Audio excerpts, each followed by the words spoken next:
Plata, sudor y memoria.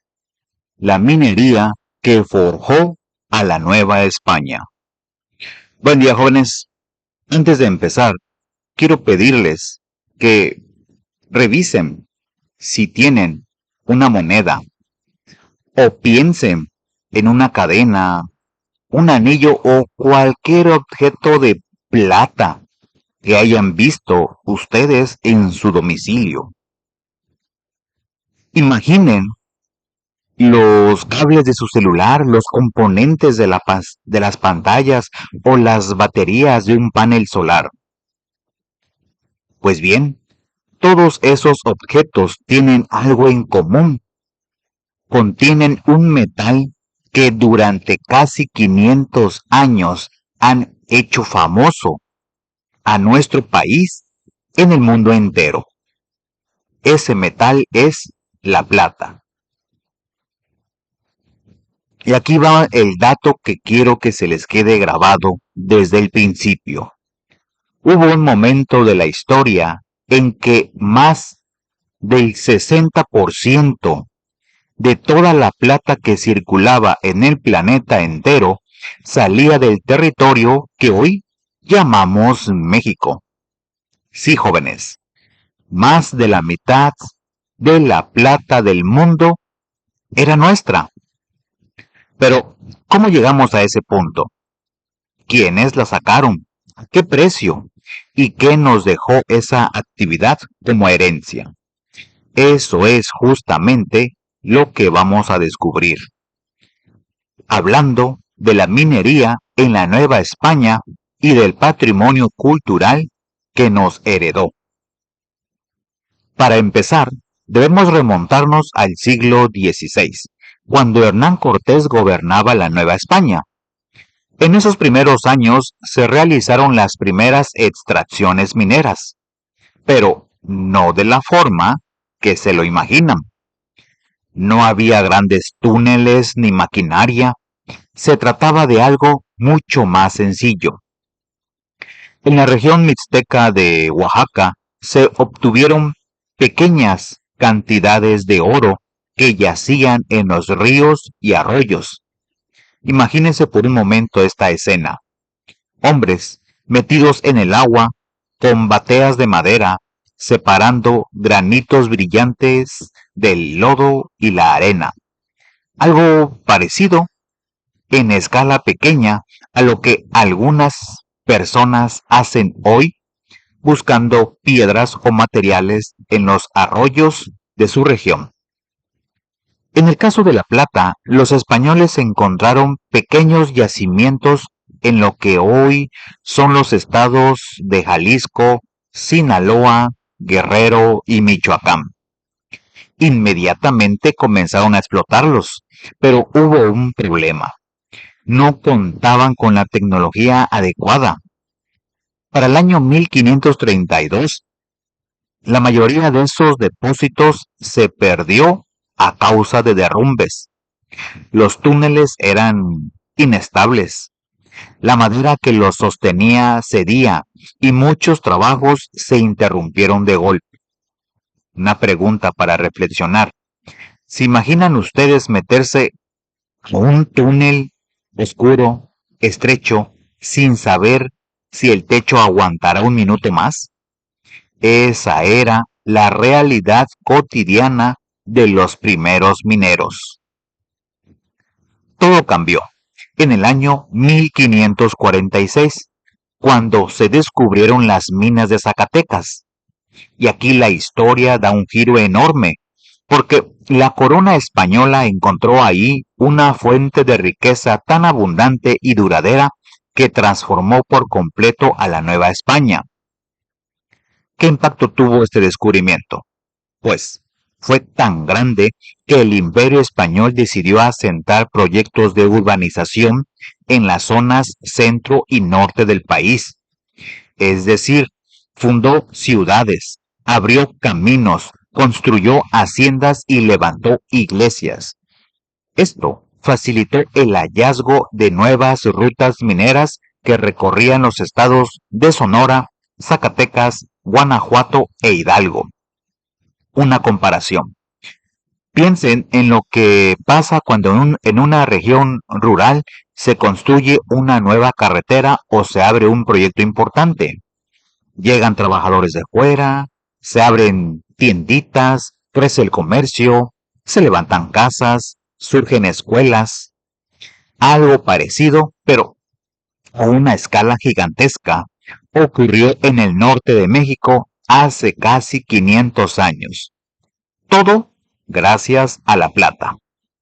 Las principales zonas mineras de la Nueva España fueron Santa Bárbara, en el actual estado de Chihuahua, Sombrerete, San Martín y Mazapil, en Zacatecas, Pachuca, en Hidalgo, Taxco, en Guerrero, Guanajuato, en el estado del mismo nombre.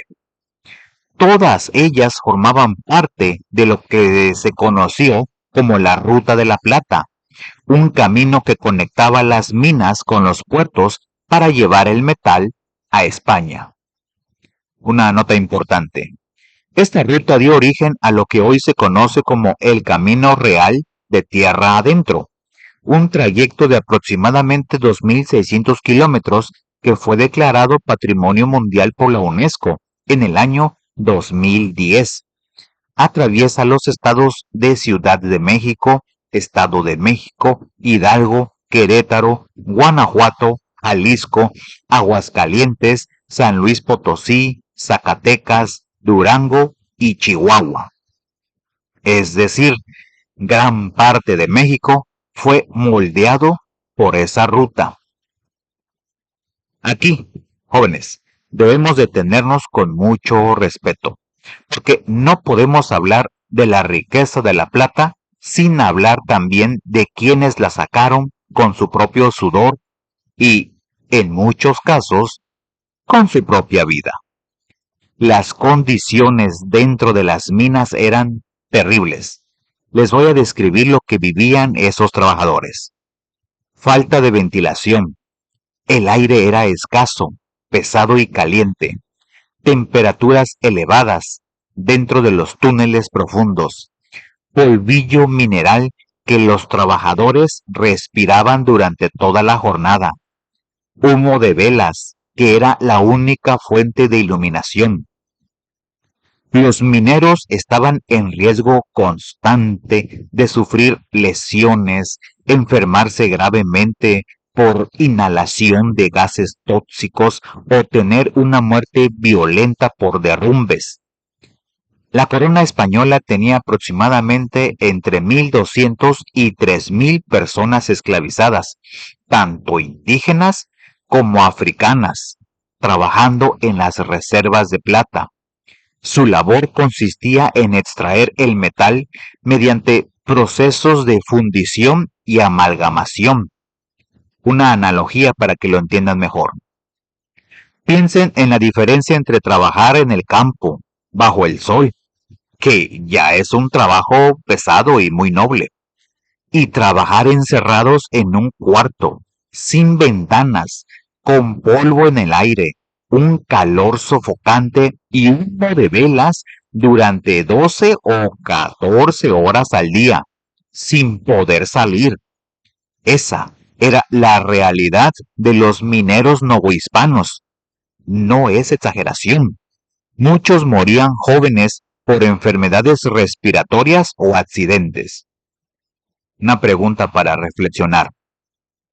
¿Qué precio humano se pagó realmente para llenar los barcos del rey con plata?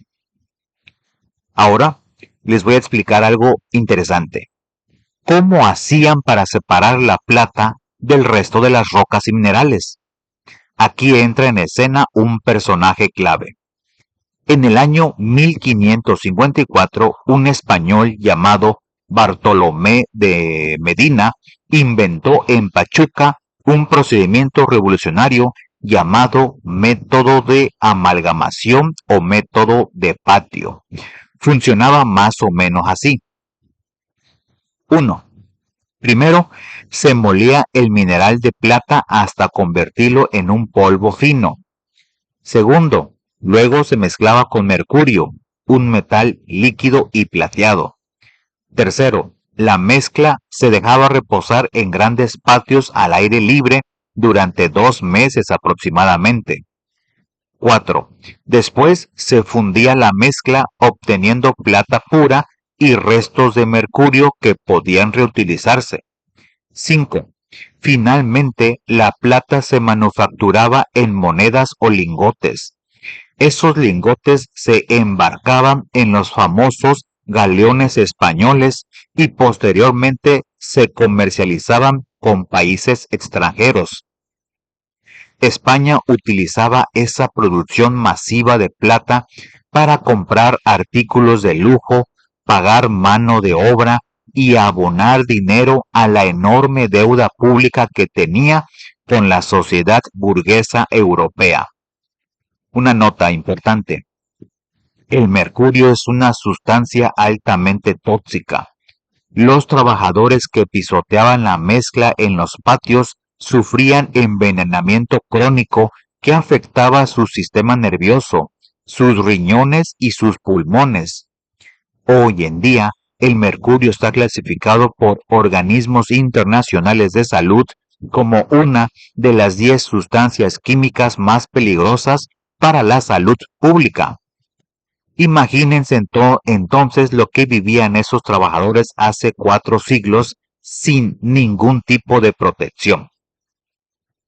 ¿Para qué quería tanta plata el Imperio Español? Esta es una pregunta clave que muchos jóvenes estudiantes se hacen. ¿Por qué tanta obsesión por sacar plata? España no la extraía por capricho ni por adorno, lo utilizaba con fines muy específicos. Comprar artículos de lujo que llegaban de Asia y Europa como sedas, especias y porcelanas, pagar mano de obra en sus territorios, saldar la enorme deuda pública que tenía con la sociedad burguesa europea que le prestaba dinero, financiar guerras en España, mantenía constantemente con Francia, Inglaterra y Holanda. Pagar nuevas expediciones de conquista en otros territorios del mundo. En otras palabras, gran parte de la riqueza que salía del subsuelo mexicano servía para sostener un imperio que estaba prácticamente siempre en guerra y endeudado. Veamos ahora unos números que les van a parecer increíbles. Estos son los porcentajes de plata que la Nueva España aportó al total mundial en distintos periodos. El periodo de 1861 a 1700, que son finales del siglo XVIII, 32.23% del porcentaje mundial. De 1701 a 1720, el 46.06%. De 1721 a 1740, el 53.51%. De 1741 a 1760, el 56.46%. De 1761 a 1780, el 58.13%. De 1781 a 1800, finales del siglo XVIII, el 63.41%, y de 1801 a 1820, que son los inicios del siglo XIX, el 60.34%. ¿Qué es lo que nos dicen estos datos? Pongan atención. En el siglo XVII, la producción era la más baja del periodo registrado, alrededor del 32%. Conforme avanzó el tiempo fue creciendo hasta llegar a su punto más alto, a finales del siglo XVIII, cuando 6 de cada 10 onzas de plata del mundo entero salían de la Nueva España. En el siglo XVIII se concentró la mayor producción de toda la historia colonial. Es decir, durante 3 siglos completos México fue prácticamente la cuenta bancaria del Imperio Español. Y aquí viene algo fascinante que mucha gente no sabe. México sigue siendo el principal productor de plata del mundo y lo ha sido durante 16 años consecutivos. Durante el año 2024, nuestro país produjo aproximadamente 185.7 millones de onzas de plata, manteniéndose por delante de potencias como China, Perú, Australia y Estados Unidos. Para que se den una idea, una sola onza equivale a unos 31 gramos, así que estamos hablando de miles de toneladas de plata extraídas cada año. Los principales estados productores de plata en México actualmente son Zacatecas, igual que en la época colonial, sigue liderando. Chihuahua, Durango, Sonora, Coahuila, Guanajuato, también es heredero directo de la tradición colonial. Una nota importante. La plata no se usa solamente para hacer joyería o monedas. Hoy es un material indispensable en la fabricación de paneles solares, baterías de autos eléctricos, pantallas de celulares, computadoras, instrumentos médicos y tratamientos antibacterianos. Por eso la demanda industrial de plata alcanzó un nuevo récord en 2024, por cuarto año consecutivo. Sin plata mexicana, buena parte de la tecnología actual simplemente no existiría. Una comparación. Así como hay comunidades que llevan varias generaciones viviendo del campo, de la ganadería o de la pesca, con conocimientos heredados de padres a hijos, hay regiones del norte del país que llevan casi 5 siglos viviendo de la minería. Es un oficio que pasa de generación en generación. Igual que en muchas comunidades rurales se hereda el trabajo de la tierra o el cuidado del ganado. Toda esa enorme riqueza que se extrajo durante 3 siglos no se la llevaron todos los barcos a España. También dejó huellas profundas en nuestro territorio. Ciudades enteras, iglesias, haciendas, túneles, presas, acueductos e instalaciones mineras, muchas de las cuales hoy se consideran tesoros de la humanidad. Y aquí entra un concepto fundamental que quiero que comprendan bien: el patrimonio. ¿Qué es el patrimonio? Es el conjunto de bienes, tangibles, intangibles y naturales, que una comunidad hereda de sus ancestros. Representa el conocimiento, la historia y la identidad de las sociedades que a su vez reproducen y transforman los aspectos políticos, culturales y económicos de cada acervo patrimonial. Existen tres tipos principales de patrimonio. El patrimonio natural, que son paisajes, ríos, selvas, montañas, especies animales y vegetales. El patrimonio cultural, que a su vez se divide en tangible e intangible. El tangible son los edificios, objetos, monumentos, esculturas y los documentos. Y el intangible son las tradiciones, las lenguas, las fiestas, las recetas, las danzas, las leyendas y la música. Y también un patrimonio mixto, que combina elementos naturales y culturales. Estos patrimonios establecen formas de apropiación simbólica y estética a través de las cuales la sociedad interactúa, dando lugar a procesos de conducta ritual, anécdotas, valores, usos y significados que forman parte de nuestra cotidianidad. En México, el patrimonio se divide históricamente en tres grandes etapas: prehispánico, antes de la llegada de los españoles; virreinal, durante los 300 años de Nueva España; y revolucionario, del México independiente y moderno. Para protegerlo contamos con instituciones muy importantes como el INAH, Instituto Nacional de Antropología e Historia, el INVAL, Instituto Nacional de Bellas Artes y Literatura, y leyes como la Ley Federal sobre Monumentos y Zonas Arqueológicas, Artísticos e Históricos, publicada en 1972. Una nota importante. Actualmente, México cuenta con 36 sitios reconocidos como Patrimonio Mundial por la UNESCO, lo que lo convierte en el país con más sitios patrimonio en toda América y uno de los primeros del mundo. Varios de estos sitios están directamente vinculados con la minería colonial, como la ciudad histórica de Guanajuato y minas adyacentes en 1988, el Centro Histórico de Zacatecas 1993, San Miguel de Allende 2008 y el Camino Real de Tierra Adentro en el 2010. Toda una herencia construida con plata. Es muy importante que el patrimonio cultural, natural o mixto de cualquier sociedad sea protegido, conservado y valorado por los miembros de su comunidad, porque ofrece una mirada al pasado y enriquece la diversidad cultural e identitaria. Este sistema de preservación involucra a organismos internacionales, nacionales y comunitarios. México ha implementado diversas leyes e instituciones para proteger su patrimonio que a lo largo de la historia ha sufrido destrucción, robo y daños.